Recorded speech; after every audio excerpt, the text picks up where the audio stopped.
I guess you're almost more than halfway through spring ball now, but just in general, where do you feel like you are with everything? Well, I feel like this has been a productive spring. I think we've accomplished a lot. One, from a schematic standpoint, what we're doing offensively, and then our ability to defend the no-huddle stuff, I think has been good for us. I think that there's been quite a few young players that have shown some growth at a lot of positions. Whether it's the young QBs, some of the young running backs, some of our young defensive linemen, our young O-linemen. So that's been good. And I like the format. It feels really energized out here. This being week 4, it doesn't feel like week 4 because we're in week 2 of the second session of it. So a lot of positives. There's still plenty of things for us to work on, and information for us to gather. But all in all, I've been pleased, and I like this team. But we still need to grow. When you had the little break there, when you looked at what you had done in the first part, especially with kind of the no huddle and all that, was there any kind of tweaking you're doing now in this part of it at all? Or? Well, it's just an emphasis on specific schemes that we want to continue to emphasize, and then other schemes that we think could marry up some with what we're doing, and then stuff that this group might not be that good at. So let's maybe minimize some of that and focus on the things that we're good at. And we've been able to do that. I think the break was good just to generally assess the offense and what it felt like. And what's been fun for us is I think that our team has really embraced it. The players, I think, are enjoying playing it. It's been an offense that has created us explosive plays. It's allowed us to be really efficient in the red zone. We need to continue to work on our third down conversion rate, but all in all, it's had a real positive effect on our team. Without Austin being out there, what have you seen from the other tight ends? I think they're getting better every day. I really do. We didn't have, gave Evan Hudson kind of the day off. He's a little bit banged up, nothing serious. But I think between Michael Harvickson and Josh Perkins, they've done a nice job of gaining confidence. They're catching the ball better than they ever have. Their run blocking and pass protecting is improving, and so I've been really pleased with those guys because early on I think they were struggling a bit, but they've gotten better as camp's gone on, and they had another good day today. What does Jadon's progress look like, especially with consistency at receiver?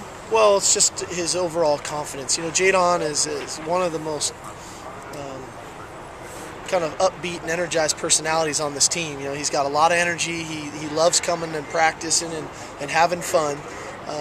But I think deep down there was a little bit of doubt at times of how good he could be and where he was within himself last year.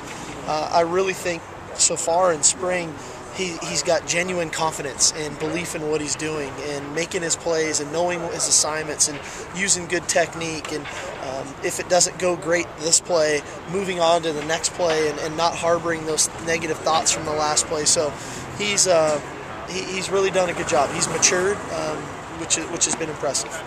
Are you seeing any other receivers kind of really step forward there? I mean, one guy who's had a really good spring camp so far that kind of goes unnoticed at times is DeAndre Campbell. I mean, he's just continually making plays for us. And like I said, I think Kayson's better than he's ever been right now. I think Jadon's playing well.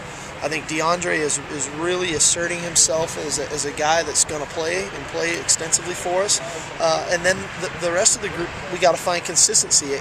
We can't have one good day by a guy and then the next day, 2 or 3 drops out of the same individual. So that's the challenge for those guys for the next, 6 practices or 5 practices now as we move through the end of spring before these 3 young freshmen show up, that they're going to be fighting for time as well.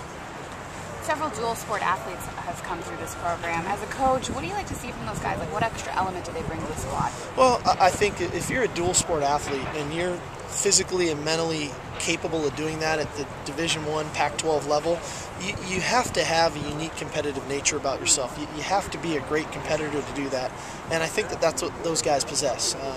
You see it in Kayson, we've seen it in Austin, we've seen it in some of the other guys doing the track stuff. you're a natural competitor to have that capability, and that's what I think they bring. It's just a real competitive nature. Taking it one step further with Shaq, I mean, he's playing pro sport on the Right. other level. What do you think kind of having that experience brings to the collegiate level? Well, I think it gives Shaq exposure to what the professional athlete looks like, how they prepare, how they take care of themselves to get because it's their job at that point, right? And then he can bring that kind of he can bring that demeanor to our roster, to our practice, to our locker room, and then hopefully that it spreads. Have you gotten close enough yet to know what you might be able to do for the spring game? Not yet. We're a little nicked up right now. We had to hold a few guys out this past Saturday. We had to hold a few guys out today. So we'll get to a point here by the end of the week to see where we're at exactly from a health-wise standpoint, so that it can be an entertaining Saturday. That's the biggest thing I want for our fans, is to make it entertaining and fun, because it's been an exciting spring, and you guys have had the luxury of seeing that. And there's been a lot of cool plays on both sides of the ball, and I want to be able to show that to our fans next Saturday. Marcus Peters, one of those guys right now? Yeah, he's a little nicked up. It's nothing serious. It's only been a few practices, but what have you seen out of the young quarterbacks since the break? More confidence, a little more calm, a little more,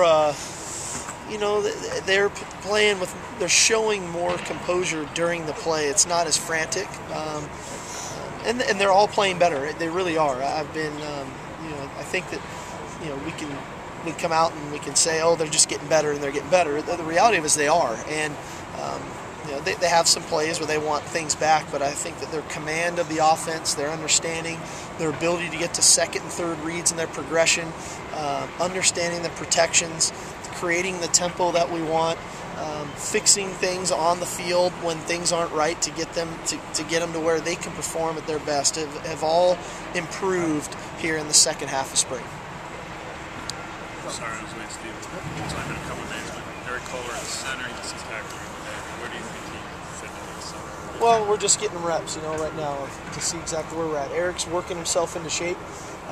Like I've said, with this offense, one of the biggest things when you're coming off of injury, one is obviously your health of the injury that you have, but two is your conditioning to perform under the physical stress that this offense places you in. And then to do it at center and have the ability to have to snap the ball and snap it accurately can be pretty challenging. And so we haven't exclusively put Eric at center because of that, but we're trying to get him some opportunities to show what he can do, and that's why you're seeing him some at tackle and some at center. What was the idea behind trying him out at center? He's just an experienced guy. He's a bright guy. He's got good command of the offense and understanding of our schemes, and so he has the ability to make the calls necessary. And we think he's athletic enough, but still stout enough to handle a good nose. And every day for our centers, they get to go against one of the best nose tackles in our conference, in Danny Shelton. So it's great work for them. Gene Bostek dinged up a little bit? Yeah, a little nicked up. He's okay now? Yeah, he's fine. Nothing serious. How has Hartford taken this on? Yep, I just think he's gotten better and better. I really do. I think that Michael, early on, they showed a pretty significant amount of inconsistency catching the ball and knowing his assignments and doing things right. I think his comfort level in this system has only gotten better. I think that his play has improved. I think he's catching the ball better. He's running more decisive routes. He's blocking with more conviction. And that the same can be said for Evan Hudson, who we limited today. He's a little nicked up, and Josh Perkins. And so that's what you like to see. You like to see position groups as well as individuals within position groups improve as you move through spring practice and then get ready for fall football. He and I have talked about it a lot. How has communicating been challenged? Has that improved?